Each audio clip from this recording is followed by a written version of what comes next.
Qué Bueno, bien. Jaime, bienvenido al de Mesa Pro. Madre mía, qué ilusión me hace tenerte, poder empezar contigo la tercera temporada.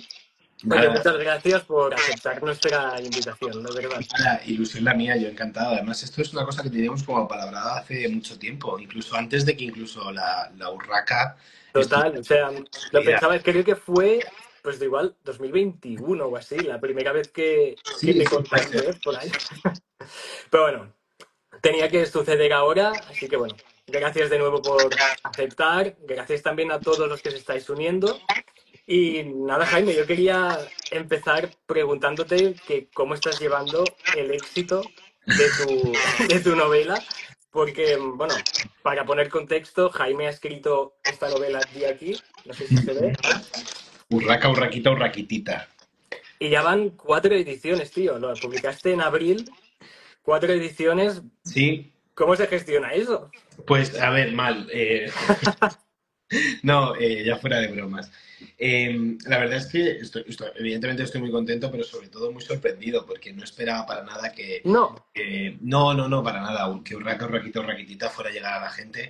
Yo confiaba muchísimo en la editorial, pero recuerdo que cuando ellos me llamaron para decirme que se la habían leído y que les había gustado mucho, o sea, ellos, lo hablaremos ahora, me compraron la novela y la idea con 8 páginas escritas, luego un proceso Ujú.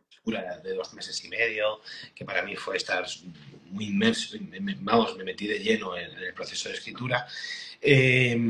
Pero cuando se lo leyeron, me llamaron y me dijeron, Jaime, nos encanta, es una novela Aquí hay claro, pero las potencial. palabras que utilizaron fue, si, ojalá si el mundo editorial fuera justo, este libro debería llegar a todas las librerías. Entonces ahí es verdad que yo no me había planteado, hombre, había soñado con hasta dónde podía llegar el libro y tal, y sigo soñando en ello, pero como que no me he planteado de forma activa el pensar, pues el libro va a conseguir esto, va a conseguir esto otro. Entonces hay un choque de realidad, en el buen sentido, Claro. en el que yo dije, vale, tienen razón, probablemente este libro no se lo lea a nadie cuando de repente ha ido subiendo, subiendo, subiendo y claro, personas como tú la llaman Ujú. éxito, a mí no me parece tanto un éxito, porque hay otros Bueno, éxitos, pero sí, o sea, quiero decir, está muy por encima de la media de venta en España en cuestión de libros y ya no solamente la venta en sí, sino las palabras que te llegan de todas partes de España diciéndote que bueno, que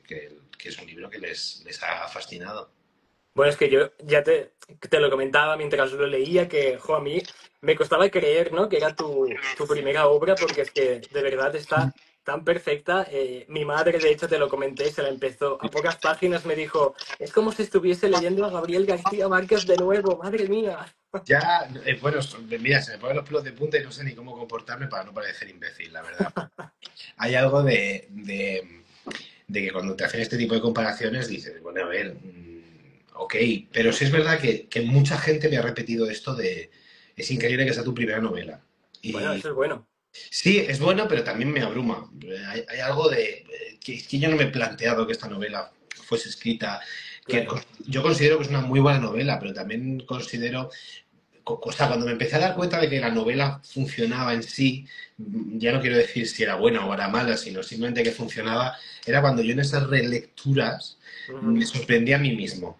Sí, Decía, ay, joder, qué bien está esto, o esto, que ni me sonaba a lo mejor algunas frases, pero como, guau, esto lo he escrito yo, esto qué fuerte, ¿no? sí, sí, sí, un poco así, era como de, pero esto, ¿en qué momento, no? Yo había escrito yo esto y no me desagradaba, no me desagradaba. También es verdad que yo soy muy crítico con mi trabajo, pero de una forma bastante realista. No soy de los que se castigan tanto ni en mi faceta como actor ni con mi faceta como nuevo escritor, que Ujú. eso es como decir nuevos ricos, ¿sabes? Me Claro. siento igual diciéndolo, ¿sabes? Pues oye, vamos a estar hablando de esta obra, de tu novela, de cositas que estás preparando ahora de cara al futuro, pero a mí me gustaría empezar, Jaime, viajando un poco al pasado para que la gente te conozca un poquito más. Tú naces en el 92, en Almería.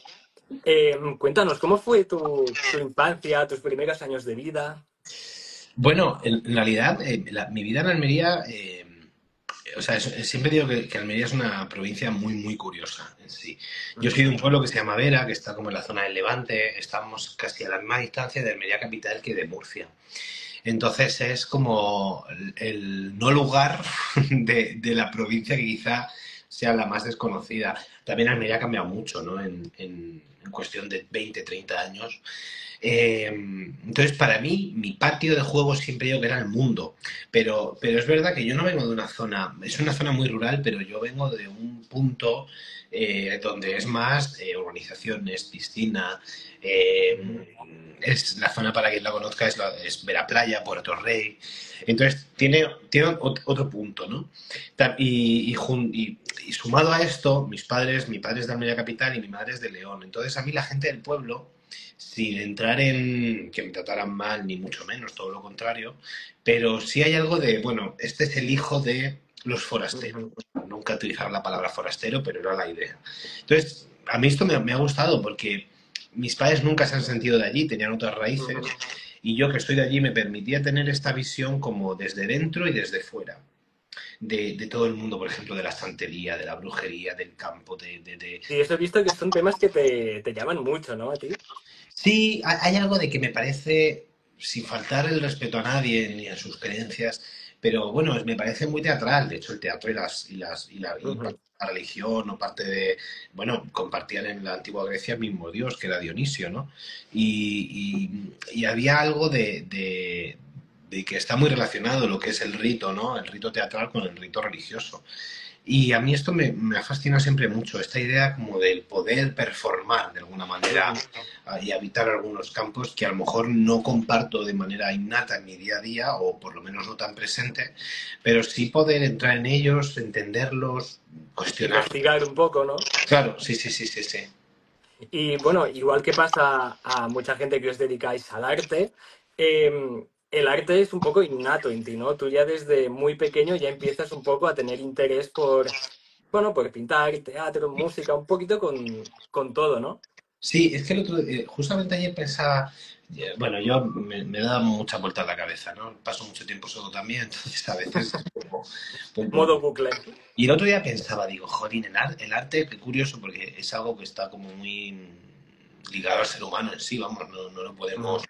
desvincular, y de hecho ha habido etapas larguísimas de la historia de la humanidad donde ha habido grandes poderosos que han intentado pues destruir que es el teatro, que es la pintura, que es los libros determinada tal, y ha sido imposible, o sea, creo que decir que el arte es como una especie de Dios que está por encima del ser humano, y a la vez el otro día pensaba, jo, en realidad qué antinatural, ¿no? El Sí, decidir que vas a escribir un libro. O sea, hay algo como un punto egocéntrico, ¿no? En el que tú vas a contar algo porque crees que le va a interesar a alguien. También es una actividad muy dictatorial, porque es como, bueno, yo voy a contar esto, es mi verdad, y si la lees, que sepas que va a ser esto, ¿no? Y después me hostia. parece antinatural, como que el arte para mí tiene que ver más con esta cosa que decía Platón, por favor, estoy poniendo un poco estupendo, pero me cortas, de lo que era la idea, ¿no? Lo que era Ok. lo que trascendía quizá, ¿no? Y después nosotros lo que hacemos son representaciones de ese arte que es superior a nosotros. Entonces me parece como muy antinatural esta cosa de coger y representar el arte en sí. Lo pensaba el otro día. Entonces, claro, la palabra antinatural a veces es como un... Suena como mala, ¿no? Como algo Sí, de, pero en ojo, realidad no. cuidado. Es decir, hay muchas cosas que son antinaturales supuestamente y a la vez Claro. ocurre en la naturaleza en sí, ¿no? Entonces había algo de que yo, pensando esto el otro día, digo, joder, qué antinatural he sido desde siempre, porque es verdad que es lo que tú dices, siempre tenía esa necesidad de crear, pero que no era una cuestión porque fuera yo, es que los niños pequeños tienen una necesidad constante de creatividad, ¿no? Y todas las actividades que de hecho se les suele poner están relacionadas con el arte, porque hay algo dinámico, ¿no? En el hacer. Ujú. En todo caso, sea antinatural o no, malo o no, tú dijiste, me lanzo de cabeza, esto es lo que quiero, lo que soy, lo que quiero hacer. Sí, ¿Cómo se llevó en casa? Porque ahora igual está más normalizado todo este, el mundo del arte, pero antes igual decir mamá, papá, quiero ser artista, ¿cómo se en mi llevó? familia se lleva muy bien siempre. Mis padres me dan mucha libertad para esto. No ha habido nunca como una especie de bloqueo con respecto a lo que a mí me gustaba o me dejaba de gustar. No, mis padres siempre me han respetado mucho todo el tema de mi proceso del tipo que fuera, ¿no? Siempre, Ujú. nunca me pusieron ningún tipo de condicionante, jamás. ¿Y te acuerdas de la primera vez que te subes a un escenario? Sí, me acuerdo perfectamente y fue una sensación mágica, fue como... no sé, iba a hacer una comparación horrible que nos iban a cerrar el Dale, directo, dale, dale. como tomar algún tipo de sustancia, porque de repente tú te ves ahí en el escenario y la gente empieza a aplaudirte El y subidón de la sí, adrenalina. había algo ahí extraño. De todas maneras, yo siempre destaco que, que yo no era un niño predispuesto al arte en sí o a la creatividad. Bueno, era un niño creativo. Quizá yo me percibo a día de hoy un poquito más creativo que la media, pero vamos, es que los niños son muy creativos. También tenía un punto muy curioso, inculcado por mis padres. Había algo de que me gustaba mucho la matemática, me gustaba mucho en general. Quizá lo que menos me gustaban eran las letras, fíjate. ¿En serio? Sí, lo que menos me llamaba la atención. Y tuve Y fíjate profesores ahora. maravillosos. Sí, sí, fíjate ahora. ¿Sabes? Mis padres siempre se acordarán del día que a mí me mandaron un trabajo sobre Lope de Vega y yo llegué a casa con 13 años o 12 años gritándole a mis padres: me han mandado el trabajo de un señor que se llama Lope de Vega, que ese no lo conoce nadie. Y claro, era mi conclusión que yo sacaba porque Lope de Vega aparecía como en el margen del libro. Entonces, lo que aparecía en los márgenes de los libros de texto, sí, o sea, Mm. esa era como, tienes la Esto no sensación es de que importante. no era lo importante, ¿no? Entonces había como en 4 márgenes aparecía Lope de Vega, Cervantes, Quevedo y Góngora. Y a mí me mandaron un trabajo de Lope de Vega. Yo llegué a casa así, hecho una furia. Lope de Vega, pero ese quién lo conoce, ese quién es, ¿no? Entonces, ¿Sacaste buena nota al menos? no lo recuerdo, la Pero verdad. Yo recuerdo a mis padres descojonándose y a día de hoy me lo recuerdan. O sea, se ríen mucho de eso porque era literalmente fue, pero Lope de Vega, pero ese quién es, me manda un trabajo una persona que Lope no. de Vega, Claro. Entonces, bueno, yo era un chico, pues eso, curioso, sin más. Y lo que igual gente no sabe es que, claro, a ti se te ha conocido sobre todo por ser actor, pero tú empezaste estudiando Bellas Artes, ¿no? Sí, pero lo hice por cabezonería, no te creas tú que fue. Nunca había tenido una vocación más allá de la que puede tener un niño normal en dibujar y pintar. Tenía compañeros, de hecho, que tenían mayores dotes y mayor predisposición a ello, pero había algo que me gustaba mucho en ese hacer con las manos, en ese Ujú. llegar, ensuciarte, coger los pinceles, mezclar, esa pastosidad. A mí siempre me ha gustado mucho la pastosidad. Hay gente que no, hay gente que el barro es como muy tal, y a mí me Sí. encanta pisar el barro, no lo Hombre, hago es relajante, ¿eh? Yo, claro. Tú sabes que este barro que tiene como un color, estoy sudando una barbaridad, pero es que hace un calor aquí sí, en casa, yo perdona. también, no te preocupes. ¿Sabéis este barro que tiene una pastosidad, como que cuando se Sí. filtra el agua se queda como que de un color que tira como azul? A mí eso me Ujú. encanta, este tocar y tal. No lo hago porque evidentemente no quiero parecer un maníaco, pero hay algo de que me gustaba mucho, me llamaba mucho la atención esta cosa de la escultura, del ponerte en riesgo, y dije, venga, vamos a probar, y así lo hice. ¿Y qué fue lo que te hizo cambiar? Es decir, bueno, esto sí, pero no, pero porque al final ingresas en la Real Escuela La Superior de verdad es que Arte Dramático. nunca perdí el foco en el arte dramático. Mi idea era dedicarme a ser actor. Lo que ocurre es que yo quería entrar en la RESAD y pese a entrar o no, yo me percibía muy chico para entrar en una escuela de arte dramático y no me equivocaba. Ujú. Eh, yo terminé el instituto con 17 años, o sea, me adelantaron un curso, yo primero de primaria no lo hice, entonces había algo de que de repente iba con un año menos, entrar no Ujú. sé, no me veía preparada. Dije, bueno, voy a entrar en Bellas Artes a ver qué ocurre, voy a descubrir el mundo, voy a salir del pueblo, me voy a ir a Granada, voy a vivir solo. Había una cuestión también de quitarme un poco de las raíces, o separarme un poco de las raíces. Y por eso decidí ingresar en Bellas Artes antes que en arte dramático. Pero vamos, yo recuerdo estar haciendo la carrera de Bellas Artes diciendo, no me voy a dedicar a esto, yo me quiero dedicar a ser actor y ya lo que surja. Y no me arrepiento nada, porque las artes tienen siempre como un punto de nexo común, en la apertura de la mente, en saber cuestionarte todo el rato tu trabajo, en saber elegir las reglas que quieres para, ya sea tu cuadro, tu obra de teatro, Ujú. tu personaje, tu libro. Eh, entonces, había algo de que no me. Vamos, que yo echo la vista atrás y no digo, ay, hice una licenciatura de Bellas Artes, que pérdida de tiempo, no, todo lo contrario. Además, esta sensación constante de que la vida llega a un punto en el que siempre parece lo mismo, ¿no? Y Total. entonces, bueno, vivir esas emociones para mí no tiene precio. Bueno, es que al final todo pasa por algo y de todo se aprende también, ¿no? O sea, Sí, bueno, sí, sí, sí, sí. yo con 18 años iba para abogado, o sea que la vida da muchas vueltas, imagínate.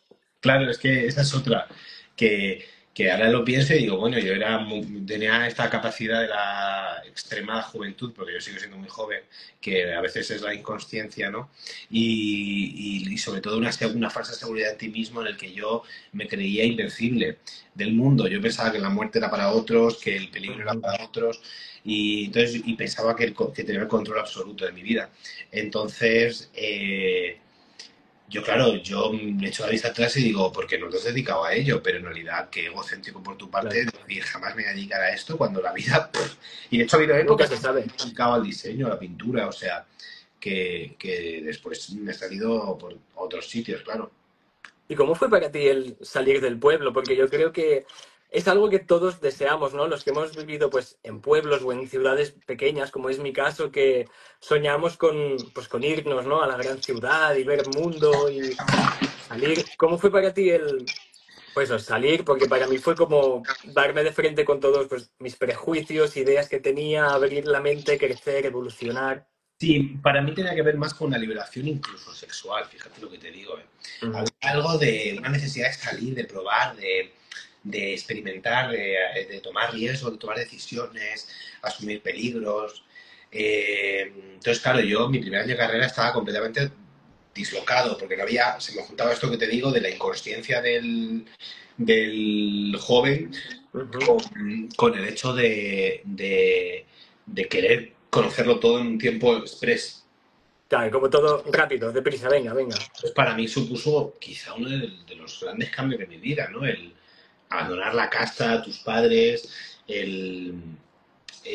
bueno, pues eso, el descubrir el mundo, que el mundo va más allá de, de lo De lo que que es. has vivido siempre. Claro. Y oye, y en esta época de la Real Escuela, de la RESAC, creo que se llama como abreviado, em, La Real Escuela Superior de Arte Dramático de Madrid, sí. te vienen como muchos musicales, ¿no? Haces como una época de mucho teatro musical. ¿Cómo fue eso? Claro, es que esto es lo que quería contar antes que se me ha olvidado. Que a mí lo del teatro me viene, no me viene de Shakespeare ni me viene de Lope de Vega, no me voy a poner aquí estupendo, me viene de High School Musical. Entonces, claro, yo veía High School Musical o veía Camp Rock, a Demi Lovato con sus piernecitas dobladas para adentro. Y ahora, no sé si has visto, justo hoy que han anunciado Camp Rock 3 está Sí, en sí. producción. Digo, bueno, No, locura. Entonces, incluso yo recuerdo que me peleaba con mi padre y con mi madre, porque mi padre y mi madre me decían, oye, muy bien que tú quieras ver esto, pero que es una basura. Y yo, que no, que es la eso mejor. es mi vida. A mí me pasaba lo mismo. Claro, claro, había algo de que mis padres intentaban hacerme ver que, bueno, que eso genial, pero que era una mierda, porque yo estaba todo el día con High School Musical y a día de hoy me sé todas las coreos. Y Camp Rock, fíjate, la vi, yo recuerdo decir qué guay, qué pasada, y lo hubiese defendido hasta la muerte, pero Sí. también recuerdo que había algo dentro de mí que me decía, ay, mía, qué película más mala, o sea, qué horror. Bueno, es que ahora un plan muy común, que yo ya lo he hecho, es botella de vino y hacer como un trago cada vez que algo te da vergüenza ajena de la película. Si no lo Sí, has hecho, hazlo porque te lo pasarás genial. es tremenda, es una peli como...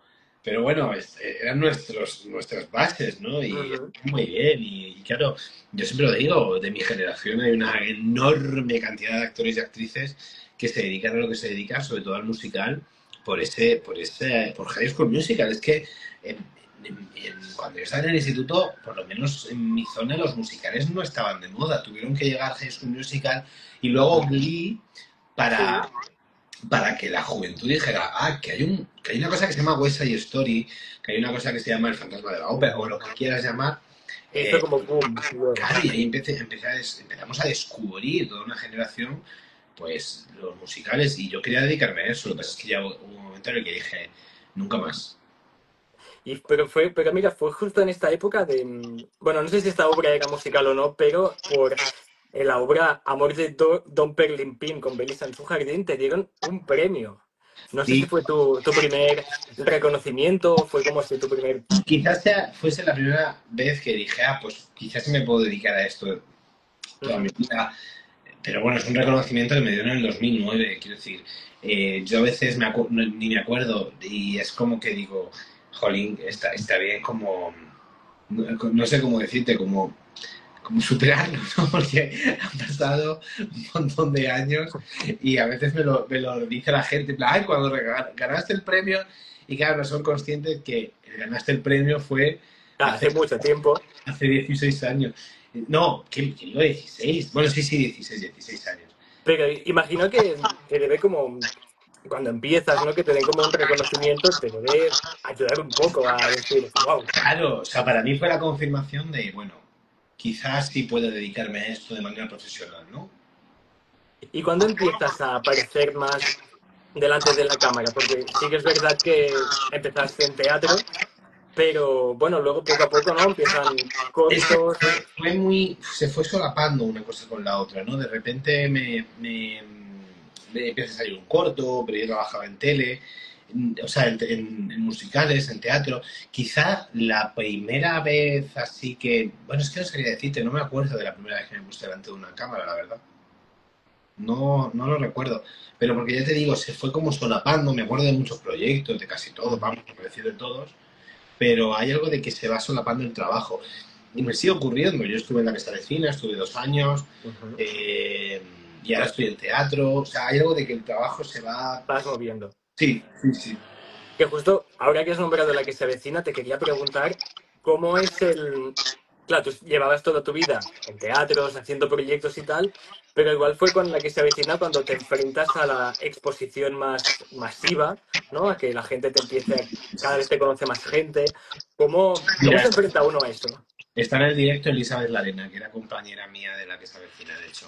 De Eh, las chiques, les y, ya, chiques. sí, y ya amiga, o sea, es Andy de Les Chiques y es amiga, o sea, que decir, más allá de compañera o ex compañera, es colega y amiga. Y creo, Elizabeth, corrígeme, pero yo recuerdo bien la exposición, o sea, recuerdo como que a mí personalmente me prepararon mucho como para el duelo y yo me preparé también mucho para ese choque, ¿no? Y me Claro. dijeron, buah, cuidado, porque el fandom de la que se avecina os van a odiar al principio, luego os irán amando y tal.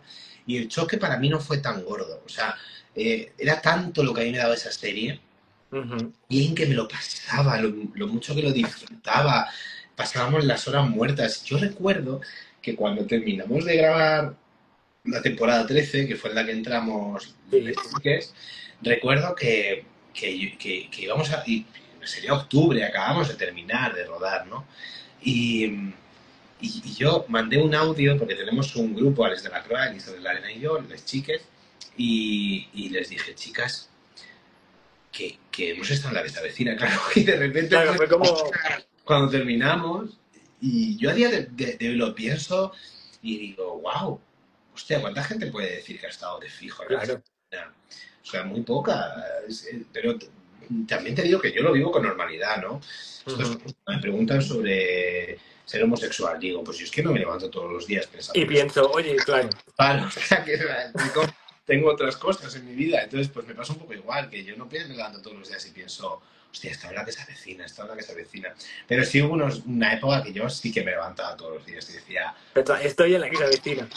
Pero en general el recibimiento fue bien, ¿no? Creo que, bueno, vuestros personajes, por ejemplo, para mí fueron mis preferidos desde el primer momento. Me enamoré de... yo estaba muy contento allí, yo te digo, y el recibimiento era bestial. O sea, yo lo disfruté mucho, sí. Y en esta época también, bueno, un poco después de la que se avecina, se producen dos cosas que yo como fan tuyo te quiero preguntar porque me encantaría que volviesen algún día, aunque no lo creo porque Ya. con la agenda estás a tope. Está Uno son complicado. por tus directos de Twitch, que para mí, tengo que decírtelo, me salvaste el semestre de la universidad, que yo te ponía todas las tardes viéndote. Eso fue después de la que se avecina, ¿no? Que Sí, bueno, tenías... fue más o menos. ¿Sabes qué pasa? Que yo siempre he tenido. Voy a parecer a la J. Pelirrojo aquí hablando. No, por favor. Una necesidad creativa, cosa de creación, no creativa, sino como de hacer, ¿no? Entonces a mí cualquier medio me vale y yo muchas, por ejemplo, el otro día quedé con Noah de Diego, que es un Ujú. influencer almeriense que lleva Sí. muchísimo tiempo y él me lo dice mucho y dice, tío, ¿por qué no te lanzas a hacer vídeos para redes? Digo, Ujú. que no soy constante. Muchas veces me lo planteo, de hecho estos días me lo está planteando, decir, bueno, ¿y si me pongo a hacer cosas, a tal? Bueno, pues a lo mejor sale bien, a lo mejor no sale tan bien, me da igual, no tengo una necesidad económica en ese sentido, ¿no? Ujú. Entonces lo de Twitch pues, fue una época sin más, o sea, no Total. pasaba muy bien, disfrutaba mucho. Hombre, yo me quedé sin saber cómo terminaba la partida de los Sims. Esto es un trauma que tengo y que no lo puede ver. Habría que hacer algo especial o algo. Y bueno, aparte de Twitch también, otro proyecto tuyo con el que me obsesioné fue por Bloopers, tu podcast. Em, ¿Cómo llegas a...? Bueno, también supongo esta necesidad de crear. Cuéntanos un poco por si alguien no sabe qué fue Bloopers, cómo se crea. Bloopers era un podcast de Podimo que tuvo 2 temporadas donde yo hacía capítulos muy chiquititos de 10 minutos eh, donde quería hablar de, de curiosidades de series y películas, ¿no? Ujú. Y ya te digo, es una cosa como que nunca, no quiero retomar bloopers, además no podría porque el podcast es de Podimo y lo tienen ellos los derechos, vamos, que tampoco quiero yo, vamos. Pero también es algo que yo me planteo mucho, digo, ¿y si hago un podcast? Hay uno maravilloso que me está picando mucho, que lo voy a recomendar, que, bueno, no es un podcast en sí, es como una sección, pero lo que pasa es que las secciones lo suben como capítulos. Ok, Y no me acuerdo cómo se llama, pero lo hace Sabina Urraca, la escritora del Cedo, sí. y hace una cosa súper interesante que es que coge una palabra, como la Ujú. palabra huevo, y empieza como a desarrollar, a desarrollar la palabra, ¿no? Y es Pero rollo divagando o... más que divagar, es como que, pues por ejemplo, con el huevo empieza a contar, pues todo el tema de lo que es el huevo, lo que representa, entonces se va a los juegos de Fabergé, de ahí se va a las Ujú. expresiones de me ha costado un huevo, Qué o, guay. o lo que vale un huevo, cosas así, y es bestial, bestial, bestial. Entonces a mí este tipo de podcast siempre o de proyectos me empuja a decir, ¿y si hago yo algo así? ¿Y si tal? Pero bueno, es que Oye, la vida. bueno, pero visto lo visto, seguro que encuentras un momento para emprender alguno de estos proyectos. Ya veremos, ya veremos. Oye, Jaime, también una cosa que me llamaba la atención preguntarte es por un momento un poco igual incómodo, entre comillas, que hubo cuando tú fuiste a un podcast, sacaron todos los medios una frase tuya de contexto. Ostras. ¿Cómo se gestiona algo así? Porque yo, por ejemplo, que soy muy sensible, que me afecta todo, yo lo pensaba y decía, madre mía, es que yo me moriría, ¿sabes? Si me pasara algo así. Bueno, ¿Cómo, cómo pues se gestiona? es complicado porque de repente tienes a toda la prensa diciendo mentiras sobre ti. Y es que en mi caso fue toda la prensa. O sea, no hubo como un, no sé cómo te diría, no hubo como aunque fuera algo paulatino, ¿no? O sea, no, Ujú. progresivo. De repente todo el mundo estaba O sea, fue de la noche a la mañana, ¿no? Prácticamente. había algo de despersonificación de mi persona, sí, porque Ujú. de repente decían el actor de la que se avecina, ¿no? Entonces era como que me quitaban incluso el nombre. Había Ya, algo, como solo eras un claro, actor de la que se avecina, ya está. o sea, no entiendo por qué lo hacen, entiendo cómo funciona el clickbait, pero hay algo como de que de repente te quitan tu esencia, ¿no? Y Ujú. ya no es tuya, ¿no? Entonces, había algo de que yo iba por la calle a veces y me rayaba de más, que ya ves tú, la gente le da igual, es una noticia, pero había algo me sentía observado, que era Claro, porque ya pensabas que todo el mundo lo había leído, todo el mundo estaba y me juzgando aquello. gente, porque tú piensas que son todos los medios de comunicación hablando de una misma noticia que por mucho que sea algo efímero, muy efímero, a mí me llegaban mensajes todos los días de gente. ¿En Y serio? gente incluso conocida mía para decirme, oye, estás bien, porque los titulares eran del tipo, actor de la que se avecina se queda sin trabajo, actor de la que se avecina vive en la calle, problemas de salud mental, problemas... Y era todo mentira. Y a mí me parecía Total. una falta de respeto para esa gente que sí lo está pasando realmente mal.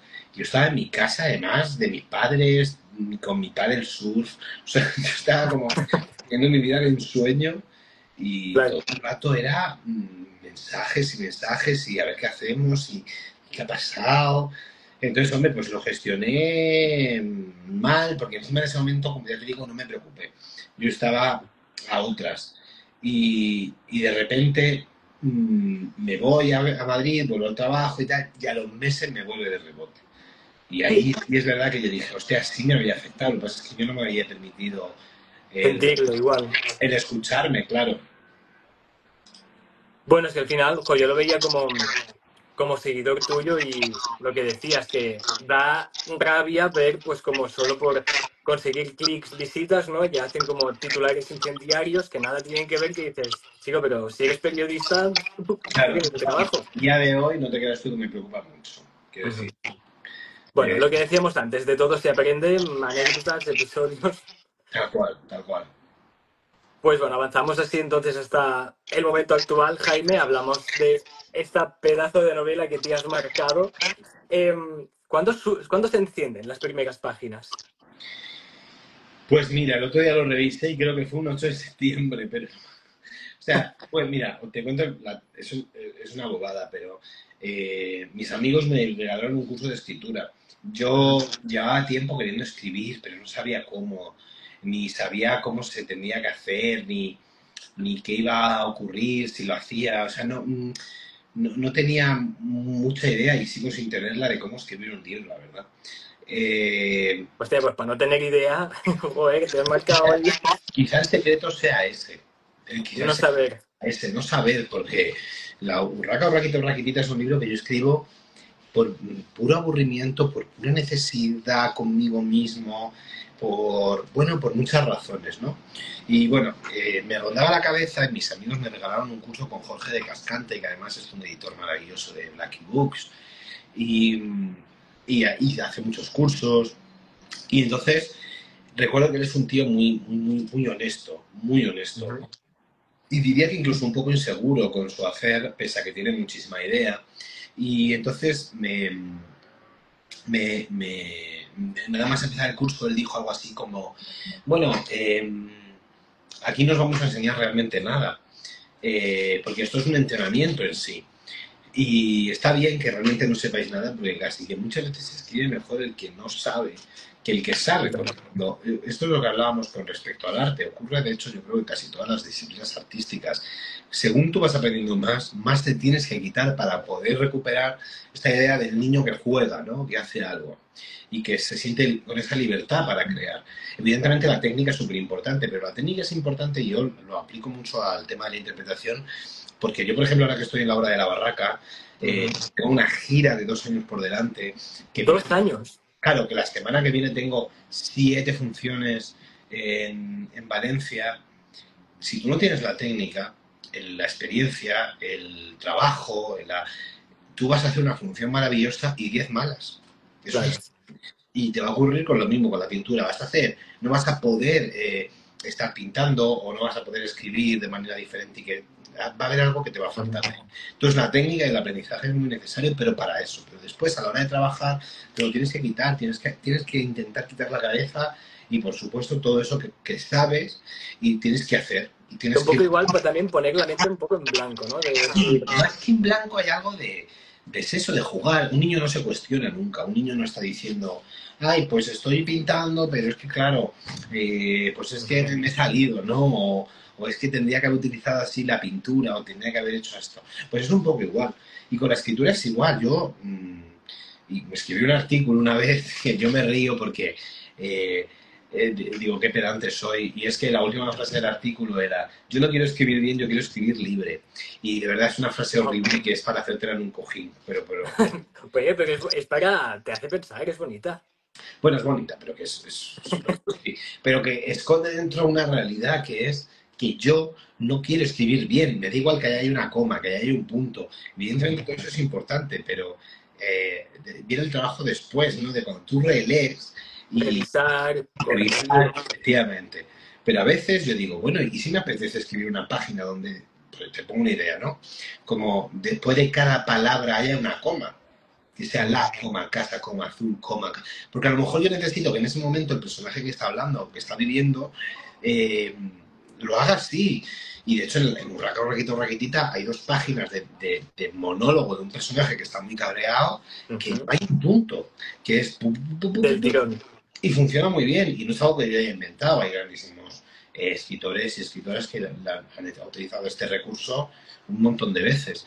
Entonces, claro, cuando hice el curso, reaprendí esto, que ya había aprendido haciendo Bellas Artes. Había algo de decir, vale, la escritura es lanzarte, no hay otra.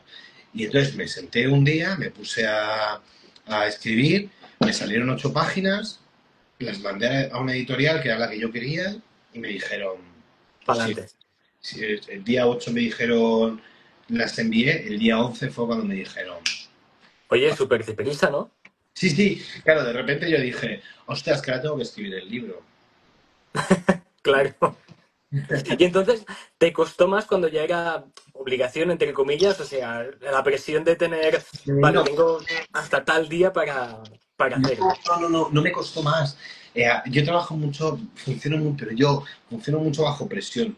Hay algo de que digo, vale, tengo unas fechas. Y aún así, los editores me decían, no, pero Jaime, tranquilo, que las fechas son movibles, que no pasa nada, que no te agobies. Y yo, en plan, a las 6 de la mañana, despertador, a escribir. Había algo de que tiene esa necesidad y también me lo puse muy fácil y la urraca me lo puso muy fácil. Eh, entonces, fue un proceso verdaderamente muy bonito. Yo no comprendo al escritor que sufre. O sea, no lo comprendo ni y probablemente nunca lo comprenda. Porque para ti es divertirte, ¿no? Pasártelo bien en el proceso, disfrutarlo. Claro, hay algo de que para mí tengo unos pelos, es que hace un calor en Madrid, es tremendo. No sé allí. En Tortosa igual, ¿eh? No te preocupes. O sea, estoy con el ventilador debajo de la mesa. Que necesito un abanico, vamos, a ver si alguien me. Bueno, a ver si alguien me entra un abanico. Como si estuvieran en Sálvame, que alguien me entra un abanico. Claro, por favor. Eh, Hay algo bueno, pues eso de que fue para mí un proceso muy sencillo.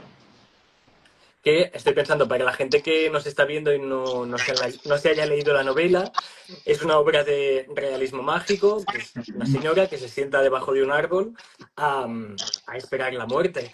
¿El realismo mágico era un género que tú ya te gustaba? O sea, ¿cómo surgió? ¿Fue premeditado? ¿Empezaste a escribir y se fueron encendiendo las páginas? El realismo mágico es un género que yo había descubierto, pero que yo recuerdo que me había dejado un pozo tierno, me había dejado una ternura Ujú, y como una sensación de poder imaginar otros mundos, ¿no? ujú. Y, y yo no me planteé en ningún momento, esto tiene que ser realismo mágico, ¿no? Pero claro, una señora mayor que se siente abajo de un naranjo a esperar la muerte y que encima tiene este punto cómico, casi que es una muerte amiga, que es una señora que yo no me planteaba, en ningún momento me planteé, oye, pero esta señora a los 2 meses no se ha desnutrido, o no, ¿sabes? Claro. A un síncope o no tiene llagas en el culo, tal. Hay algo de quitarle ese realismo precisamente porque quería contar algo más, quería trascender, ¿no? Entonces, claro, de repente a mí eso ya me parecía realismo mágico en sí. Y como te he dicho antes, yo soy muy curioso, siempre lo he sido, y a mí me sigue sorprendiendo muchas cosas que hemos dado por normal, Por normal. que lo son, y que me siguen pareciendo que están muy al límite del realismo mágico en la vida real. O sea, siempre pongo el mismo ejemplo, pero a mí la lluvia, por ejemplo, es algo que me fascina. Evidentemente sabemos cómo ocurre, conocemos el ciclo del agua, pero hay algo que yo digo, pero esto está cayendo agua ¿De del dónde sale? ¿No? cielo. Y es realismo mágico en sí, no por el acto en sí, sino porque ninguno de nosotros nos sorprendemos de que caiga agua del cielo. Nadie está diciendo, oh, pero ¿esto Qué qué es? fuerte. Es algo que a mí me parece mágico. Mágico. Mágico.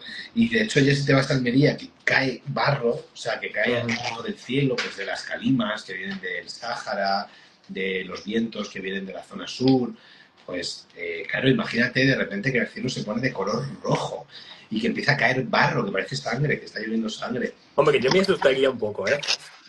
Sí, pero Pero, ahí es muy normal y de repente la gente es como, mierda, joder, que limpia el claro, coche y tal. Y encima me parece, aumenta todavía más ese realismo mágico el hecho de que tú lavas el coche a presión y no se va. El barro es como la pasta de se dientes, queda. el barro se desaparece y cuando se seca vuelve. Y digo, Dios, pero hay algo más que tenga que ver con una escena de Gabriel García Márquez, esta Total. lluvia de barro y que claro, de repente yo decía, pero ¿cómo no voy a escribir un raco, raquita o raquitita en este género? Y oye, en este libro encontramos frases maravillosas, pero mi favorita, con diferencia, es una que, claro, yo como ya tenía claro que te quería invitar en esta temporada, yo ya leía el libro pensando en las preguntas que hacerte. Y mi frase favorita es la de, curioso eso a lo que llaman libertad, que todos la quieren, pero cuando la ven en el alma ajena, hacen todo lo posible por extirparla. Entonces yo te quería preguntar, ¿qué es para ti la libertad?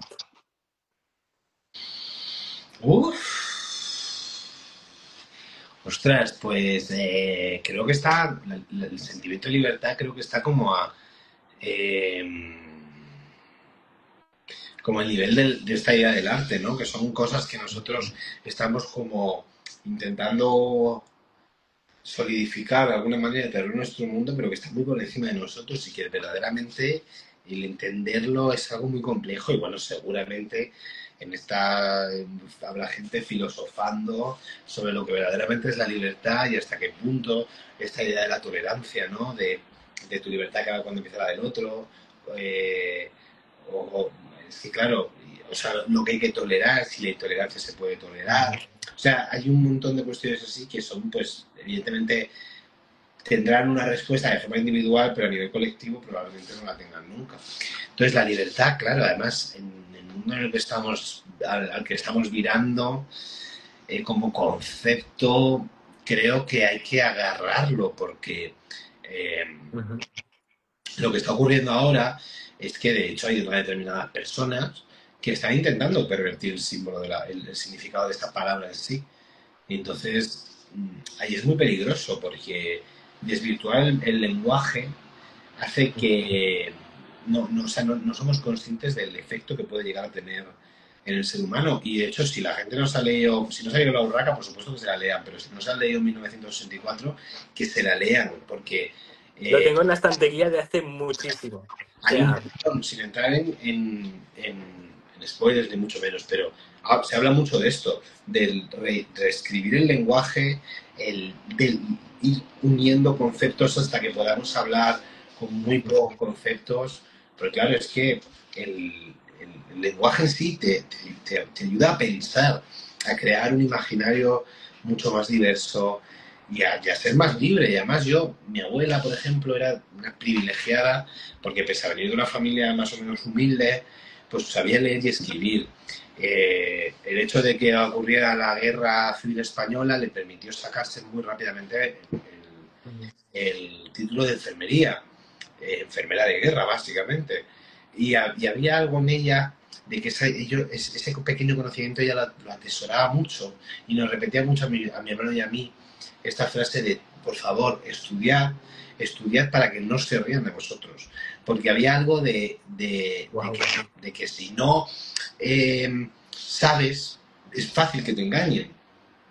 Es fácil que no entiendas, que no puedas llegar. No significa que el único camino a la libertad sea precisamente el estudio en sí, académico y tal, pero el saber, del tipo que sea. Bueno, sí que tener unas bases, ¿no? Para que igual no te Sí, puedas manipular tan el fácilmente. saber en general. Hay gente que no ha tenido la oportunidad de estudiar y, por ejemplo, en Andalucía, con el tema de los terratenientes, el sur de España en esto se dista mucho de lo que es el norte, es que es otra historia, pero en Andalucía la gran mayoría de los padres de mis amigos y amigas no tuvieron la oportunidad de estudiar, porque con 12 años estaban trabajando para un terrateniente, para el patrón o para de carpintero y tal.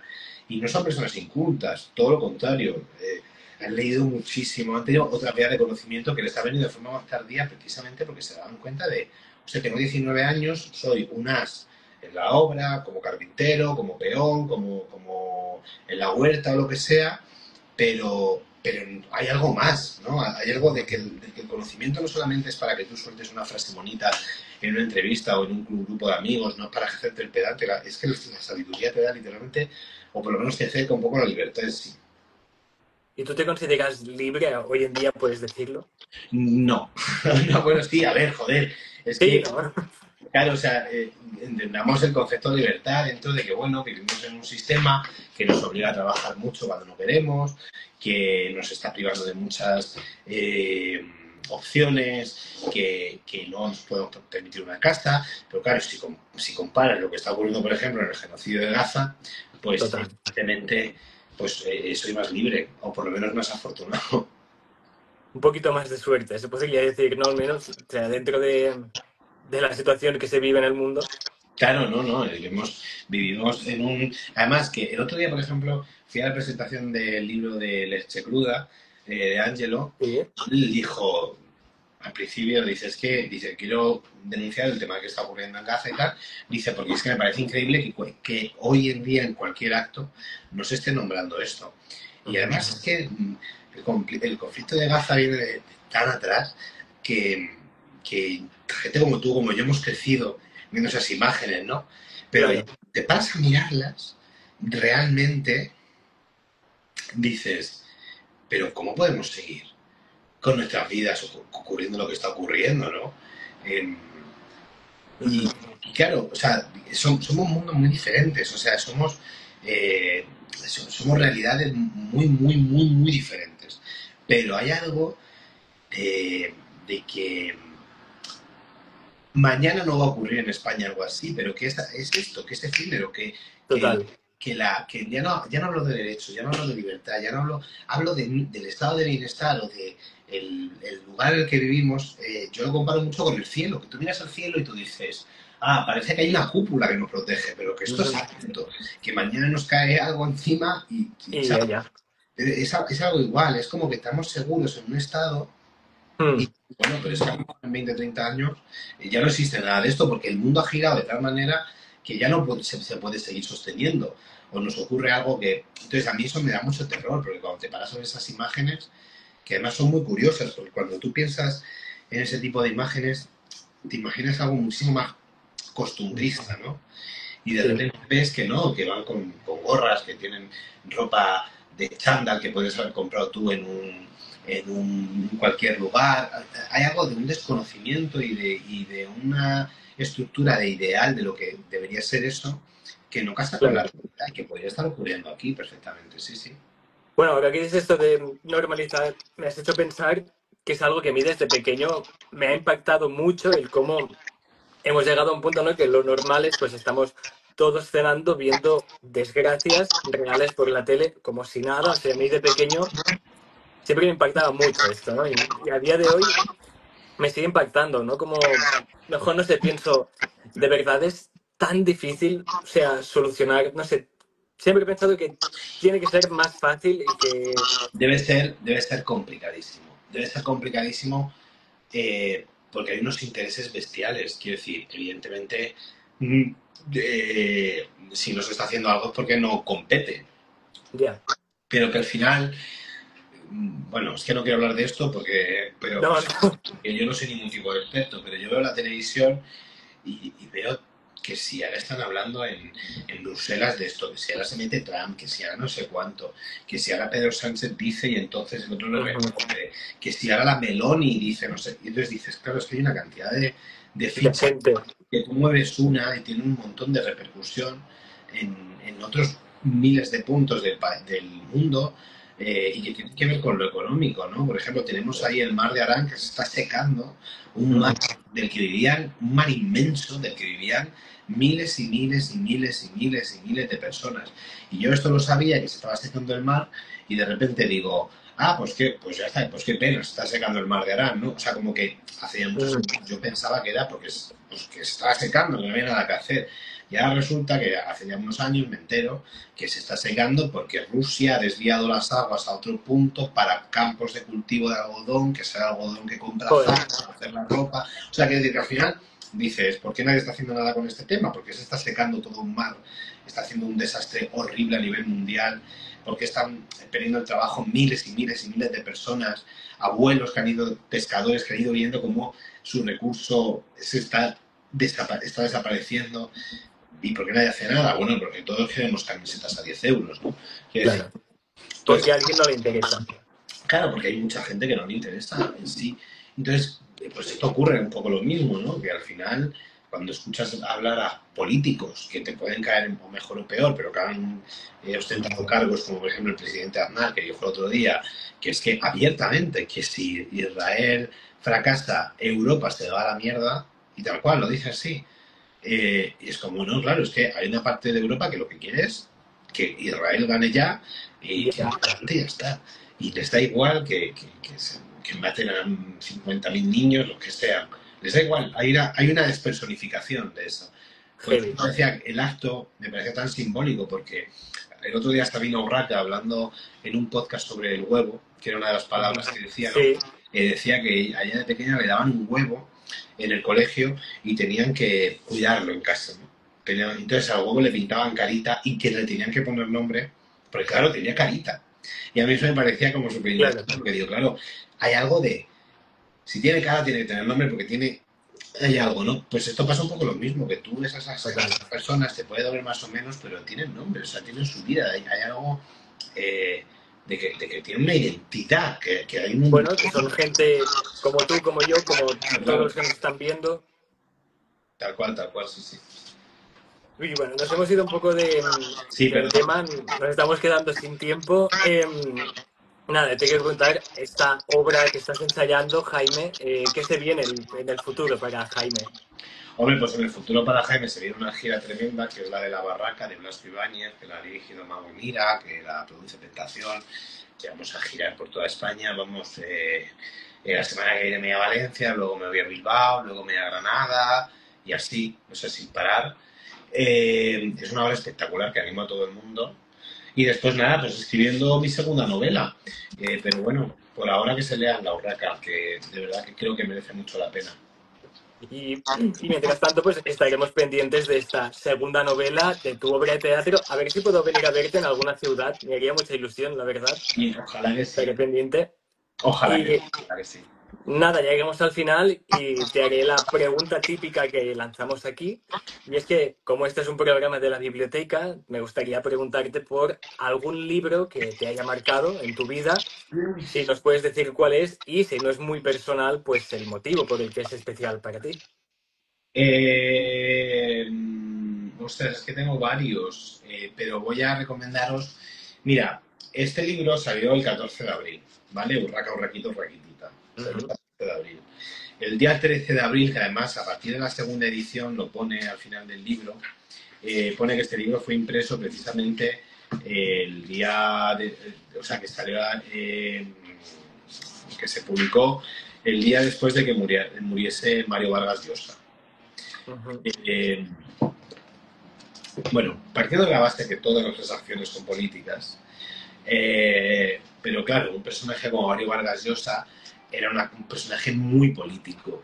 Y yo a Vargas Llosa le tenía un, un poco de desprecio. No desprecio, no es la palabra, perdón, lo retiro.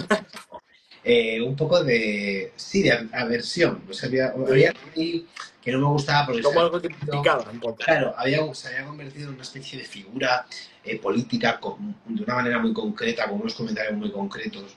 Y bueno, ahí queda la cosa, ¿no? Y entonces yo iba a escribir, tenía pensado escribir, mi madre y mi padre lo sabían, y entonces yo les decía, eh, pues quiero escribir, no sé qué y tal. Y mi madre me decía, tienes que leer a Vargas Llosa. Y yo le decía, y yo pensaba, bueno, mira, paso. Y me iba dejando, cuando iba en verano, me dejaba como libros de Vargas Llosa por distintos puntos. Ujú. Y ya hubo un momento que le dije, no voy a leer a Vargas Llosa, me cae muy mal. Déjame. Claro, y me dijo mi madre, dice, a mí también me cae muy mal. Dice, pero no vas a saber lo que es escribir hasta que lo leas. Y claro, con esa frase que te dice tu madre, pues evidentemente voy a hacerte Pues voy caso. a leerlo. Claro, voy a leerlo. Pues Sí. me cambió la percepción en general de ver la vida. Y de hecho, voy a decir una cosa.